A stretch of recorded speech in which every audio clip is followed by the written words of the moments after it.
যাও না, ঠাম্মি কষ্ট হয়। Hello everyone, welcome back to my channel Gini আর মামা একটি ব্লগে তোমাদেরকে অনেক অনেক অনেক স্বাগত। আশা করি তোমরা সবাই খুব ভালো আছো, আমিও খুব ভালো আছি। Happy new year to all of you. আমরা রেডি কিন্তু হয়ে গেছি, কিন্তু দেখে তোমরা বুঝতে পারছো কোথাটা যাচ্ছি না। এই দেখো গিনিও কিন্তু রেডি হয়ে গেছে। তো আমরা 1 জানুয়ারি বছরের শেষটা মোটামুটি কেটেছে। তোমরা অবশ্যই আমাকে কমেন্টে জানিয়ে যে বছরের শেষটা তোমরা কীভাবে শেষ করলে আর বছরের শুরুটা তোমরা কীভাবে শুরু করছো।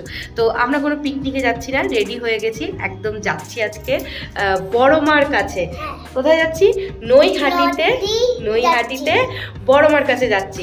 তো ভাবলাম যে তোমাদের সাথে এটা শেয়ার করি। আমি যাচ্ছি, গিনির বাবা যাচ্ছে, গিনি যাচ্ছে আর আমার মা যাচ্ছে। তো গাড়ি অলরেডি এসে গেছে। তো চলো তোমাদের সাথে শুরু করলাম আজকে বছরের শুরুটা। আবার বলছি happy new year to all of you. তো চলো আমার সাথে নৈহাটিতে চলো। হ্যাঁ জানি অনেকের ভিডিওর মাধ্যমে হয়তো নৈহাটি দেখেছো, বড় মা দেখেছো। জানি না আমি কতটা কি করতে পারবো, কতটা কি ভিড় হবে, আমি কিচ্ছু জানি না। শুধু তোমরা চলো আমার সাথে। আর যাদের যাদের এই ভিডিওটা ভালো লেগেছে শেষ পর্যন্ত দেখো। ভালো লাগলে অবশ্যই এটা লাইক করো, কমেন্ট করো আর সাবস্ক্রাইব করতে কিন্তু একদমই ভুলো না। গাড়িতে উঠে ব্যারাকপুর রোড হয়ে যাচ্ছি বড় মায়ের কাছে। সত্যি তখনও জানি না কিভাবে পুজো দেব, কি করব, কিছুই জানি না। তারপরে আমরা দিনটা চয়েস করেছিলাম 1 জানুয়ারি। স্বাভাবিক 1 জানুয়ারিটা খুব ভিড় হওয়া। তো গিনি আর গিনির বাবা একদম সামনে বসে গেছে। গিনি তো রাস্তায় বেরোলে তোমাদেরকে আগের ব্লগেও বলেছি ওর বাবা ছাড়া কিছুই বোঝে না। তো কিছুক্ষণ পরে ওর আবার ঘুম টুম পেয়ে গেছে, খাইয়ে দাইয়ে উঠিয়েছি ওকে। আমরা ছিলাম উপোস, আমি আর গিনির বাবা। আর গিনিকে খাইয়ে দিয়ে উঠিয়েছিলাম, তারপরে ও ঘুমিয়ে পড়েছিল। এই যে চলে এসেছি নৈহাটি যাওয়ার যে একটা ব্রিজ পড়ে সেই ব্রিজে। তো নৈহাটি প্রায় অলমোস্ট ঢুকেই গেছি। ওখানে গিয়ে দেখি গাইস লাইন মানে কোথায় শেষ হয়েছে কোনো ঠিক ঠিকানা নেই। তো লাইন দেখে তো আমরা তো পুরো হকচকিয়ে গেছি। দিয়ে আমরা একটুখানি ঘাটের দিকে যাচ্ছি। ঘাটের ওখানে খুব সুন্দর রোদ ছিল। তো একটু রোদে কিছুক্ষণ দাঁড়িয়ে ডিসাইড করছিলাম যে কি করা যায়, এত লাইনে দাঁড়ানো তো ইম্পসিবল। আর দিকে মায়ের তো হাঁটুতে ব্যথা, কি করব বুঝে উঠতে পারছিলাম না। তা অনেক ডিসিশান নেওয়ার পরে ঠিক আছে চলো পুজো দেওয়ার লাইনে দাঁড়াবো না, যদি একটু দর্শন করতে পারি তাহলে দর্শন করব। এই দেখো তোমাদেরকে দেখাই কতটা লাইন, মানে এই লাইন কোথায় গিয়ে শেষ হয়েছে বললাম না, আমরা নিজেরাও জানি না। জাস্ট আমরা এই ওপর থেকে দেখছি, মানে একটা গলির ভেতরে ঢুকে গেছে এত লাইন।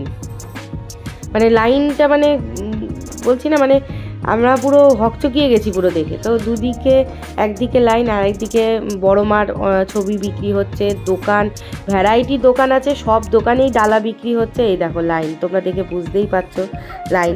তো এই লাইন দেখতে দেখতে তো বড় মার মন্দিরের সামনে চলেই এসেছি। বড় মার মন্দিরের সামনে গিয়ে দেখছি যে দর্শন করার একটা আলাদা লাইন হয়েছে। এই হচ্ছে বড় মার মন্দির। মানে খুব একটা আহামরি বড় না, একদম রাস্তার উপরেই যা দেখলাম সেটা দেখেই আমি বলছি। আর এখানে দেখলাম যে একটা আলাদা করে বড় মা দর্শনের একটা লাইন আছে। যে আমি তখন মনে মনে ভাবলাম যে না, এত দূর যখন এসছি বড় মাকে দর্শন করে তো যাবই যাব। দর্শনের লাইনটা এমনি লাইনের থেকে একটু ছোট ছিল। তো আমরা দর্শনের লাইনে দাঁড়িয়ে পড়েছি। দাঁড়াতে না দাঁড়াতেই আরও আধা ঘন্টা এক্সট্রা দাঁড়াতে হয়েছে, কারণ মায়ের ভোগ লাগানোর টাইম হয়ে গেছিলো। মায়ের ভোগ লাগানোর সময় পুরো গেট বন্ধ করে দিয়েছিল, যাতে মানে মায়ের ভোগটা দিয়ে তারপরে। তো আমি আর মা এখানে রোদ্দুরের মধ্যে দাঁড়িয়ে দাঁড়িয়ে হাসাহাসিই করছি যে কী বিপদ, এত দূরে আসলাম তো মায়ের পুজো দিতে পারলাম না। তো আরেকদিন আসবো মায়ের পুজো দিতে। মাকে নিয়ে আর যাবো না, মাকে তো দর্শন দেওয়া হয়ে গেছে, মাকে নিয়ে আর যাবো না, একা একাই যাব। এই যে এখন হবে মায়ের ভোগ লাগানো।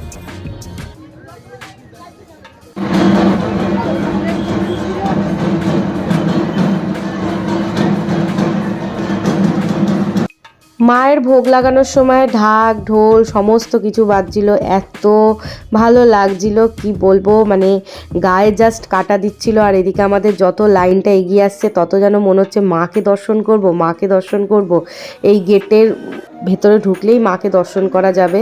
তো খুব দূর থেকে, মানে অনেকটা দূর, মানে তোমরা দেখতে পারবে কি না জানি না, আমি দেখতে পেয়েছি মার কাছে গিয়ে মানে কি বলবো, কিছু বলার নেই।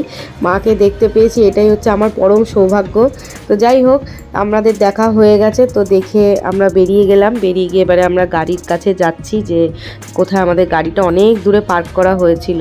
আর গিনির তো অলমোস্ট খিদে পেয়ে গেছিলো, তাই ওকে একটুখানি বিস্কুট কিনে দিয়েছিলাম। তারপরে আমরা যেতে গিয়ে একটা ধাবার হোটেলে দাঁড়ালাম, মানে লাঞ্চটা করব বলে।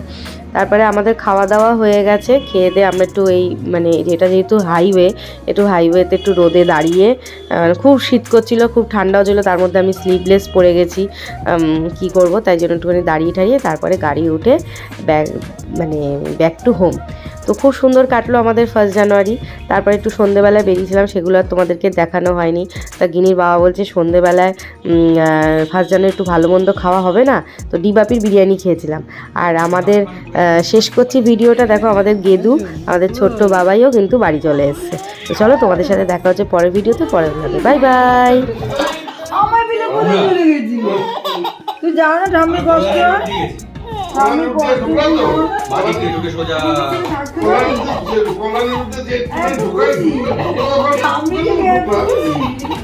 কোন জন্য তুমি বাবা